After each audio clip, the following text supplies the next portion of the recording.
روزے کا مطلب کیا ہے؟ رمضان کا مطلب ہے جلا دینا۔ رمضان کا مطلب کیا ہے بھائی؟ جلا دینا، گناہوں کو جلا دینا، تباہی کو جلا دینا، بربادی کو جلا دینا، بے حیائی کو جلا دینا، فحاشی کو جلا دینا، عریانی کو جلا دینا، چغلی غیبت کو جلا دینا، رشوت کو جلا دینا، سود کو جلا دینا۔ حی علی الفلاح۔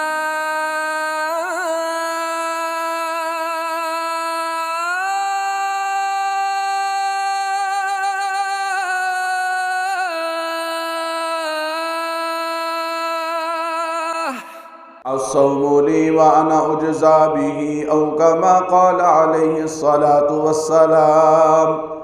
صدق الله ومولانا العظيم وصدق رسوله النبي الكريم ونحن على ذلك من الشاهدين والشاكرين والحمد لله رب العالمين۔ آج کے جمعہ کے اندر انشاءاللہ العزیز چند دنوں کے بعد اور آنے والے جمعہ سے پہلے انشاءاللہ ایک ایسے مبارک مہینے کا آغاز ہونے جا رہا ہے، رحمتوں والا، برکتوں والا، نرمی والا، بخشش والا، مغفرت والا، برکت والا مہینہ شروع ہو رہا ہے، جسے ماہ صیام رمضان المبارک کا مہینہ کہا جاتا ہے۔ اللہ پاک سے دعا ہے اللہ ہم سب کو نصیب فرماوے، کہو آمین۔ رمضان اور قرآن، رمضان اور قرآن، رمضان ہو اور اللہ کا قرآن ہو اور مسلمان ہو تو وارے نیارے ہیں۔ رمضان ہو، قرآن ہو، ایمان ہو، یعنی مسلمان ہو تو موجے ہی موجے ہیں۔ یہ وہ مہینہ ہے جس مہینے کے اندر اللہ اپنی رحمتوں کے سوتے کھول دیا کرتے ہیں۔ رحمتوں کے سوتے، برکتوں کے سوتے، نرمی کے سوتے اللہ میاں کھول دیتے ہیں۔ اللہ پاک فرماتے او میرے بندو، جتنی میری رحمت سمیٹ سکتے ہو سمیٹ لو، جتنی برکت حاصل کر سکتے ہو کر لو، جتنی شفقت مجھ سے لے سکتے ہو لے لو، جتنے گناہوں سے معافی مانگ سکتے ہو مانگ لو، جو چاہتے ہو مجھے منا لو۔ یہ منوانے کا مہینہ ہے، یہ اللہ کو راضی کرنے کا مہینہ ہے، یہ اللہ کو خوش کرنے کا مہینہ ہے۔ دن کو آدمی روزہ رکھے، اللہ اس کی اس نیکی پر اس کو اللہ اس کے گناہوں کو معاف کر دیتا ہے، اور رات کو مصلی پہ کھڑا ہو کر رب کا کلام پڑھے، اللہ اس کی برکت سے اس کے گناہوں کو معاف کر دیتا ہے۔ میرے دوستو، رمضان کا مہینہ، رمضان کا روزہ، رمضان کے لمحات، رمضان کا وقت، یہ ہے کیا؟ اللہ اکبر۔ میرے اور آپ کے پیارے پیغمبر سب کہہ دو جناب محمد صلی اللہ علیہ وسلم نے فرمایا کہ روزے کا مطلب یہ نہیں کہ صبح سحری کی، شام کو افطاری کی، سارا دن بھوکا رکھا اور کہا کہ میں نے روزہ رکھا ہے۔ صبح سحری کی، شام کو افطاری کی اور کہا کہ میں نے روزہ رکھ لیا ہے۔ اب اس پورے دن میں نہ اس نے اپنی آنکھ کا، نہ اپنے کان کا، نہ اپنی زبان کا، نہ اپنے ہاتھ کا، نہ اپنے حلق کا، نہ اپنی کمائی کا، نہ اپنی معاملات کا، نہ اپنی عبادات کا، ان میں سے کسی چیز کا خیال نہیں رکھا۔ جیسے پہلے زبان سے جھوٹ بولتا تھا، آج بھی بول رہا ہے۔ جیسے پہلے آنکھوں سے گناہ کرتا تھا، اب بھی کر رہا ہے۔ جیسے پہلے ہاتھوں سے ظلم کرتا تھا، اب بھی کر رہا ہے۔ تو رسول اللہ صلی اللہ علیہ وسلم نے فرمایا کہ ایسے شخص کے روزے اللہ اس کے منہ پہ مار دیتے ہیں۔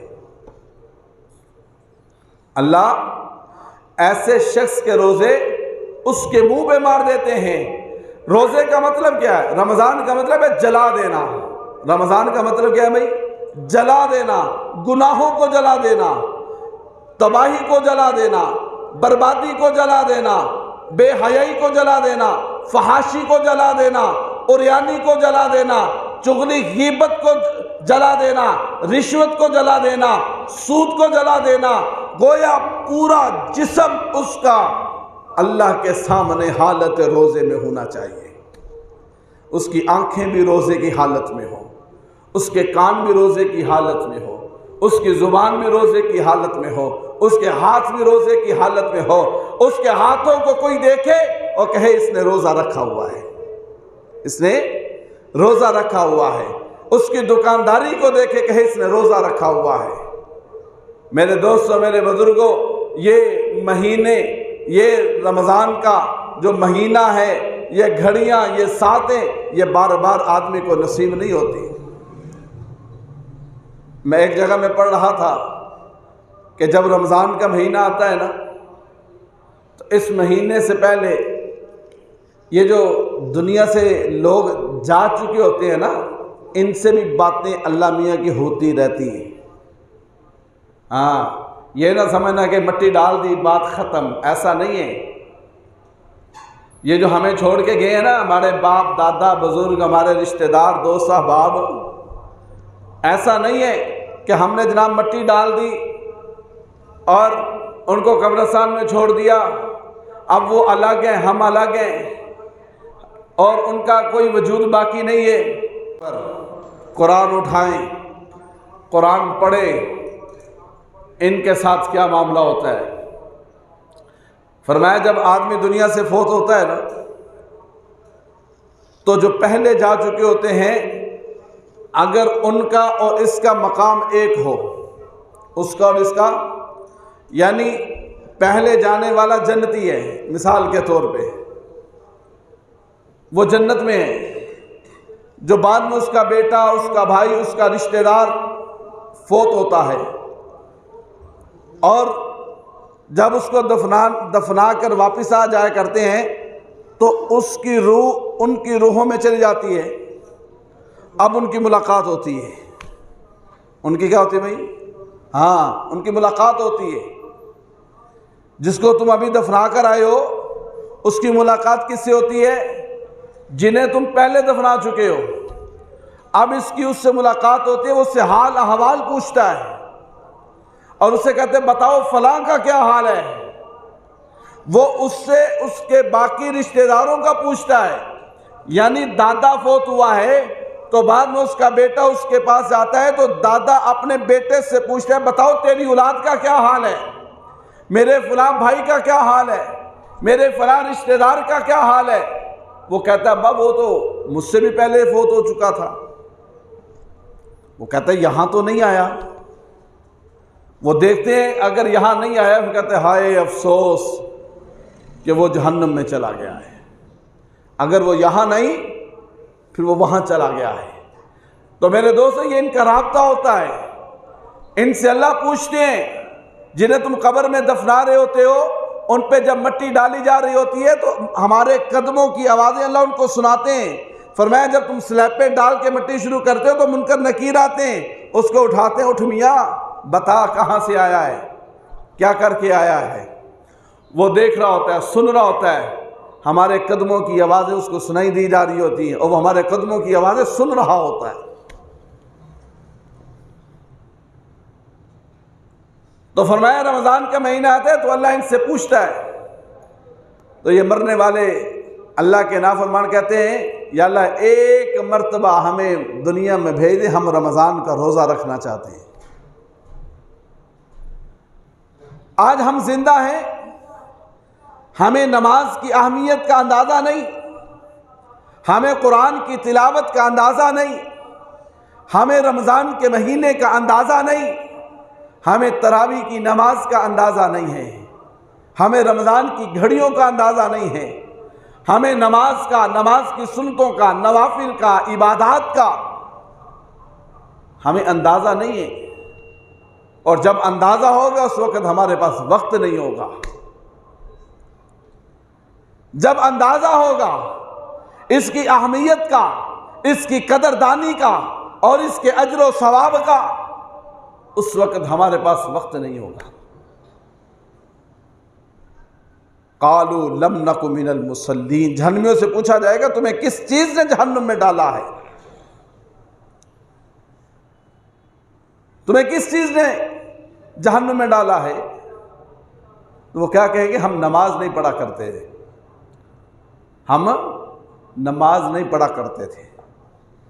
حدیث میں آتا ہے کہ وہ جھکیں گے، اللہ کے سامنے ان سے جھکا نہیں جائے گا۔ جو دنیا میں نہیں جھکا، جس نے دنیا میں اپنے آپ کو اللہ کے سامنے عاجز نہیں کیا، اللہ کے سامنے اپنی گردن کو نہیں جھکایا، اللہ کی مخلوق کو اللہ کی رضا کے لیے جس نے معاف نہیں کیا، آج اس کو معافی کی ضرورت بھی ہے، آج اس کو جھکنے کی ضرورت بھی ہے۔ نہ اللہ اسے جھکنے کی توفیق دے گا، نہ اللہ اس کو معافی عطا فرمائیں گے۔ میرے دوستو، یہ دنیا کی زندگی ایک سفرگاہ ہے۔ جیسے ہم لاہور سے پشاور، لاہور سے صادق آباد، لاہور سے سندھ جاتے ہیں تو ایک سفر ہم نے طے کرنا ہے۔ اگر اس سفر کی ضروریات کو ہم اپنے ہمراہ لے کر جائیں گے تو سفر ہمارے لیے آسان ہو جائے گا، اور جتنے دن وہاں رہنا ہے اس کا انتظام کر کے جائیں گے تو وہاں رہنا ہمیں مشکل نہیں ہوگا۔ تو یہ دنیا ایک سفرگاہ ہے، جہاں ہم نے جانا ہے اس کا ہم نے سامان یہاں سے اکٹھا کرنا ہے، اور وہ سامان کوٹھی کار بگلہ جائیداد نہیں ہے، وہ اعمال صالحہ ہے۔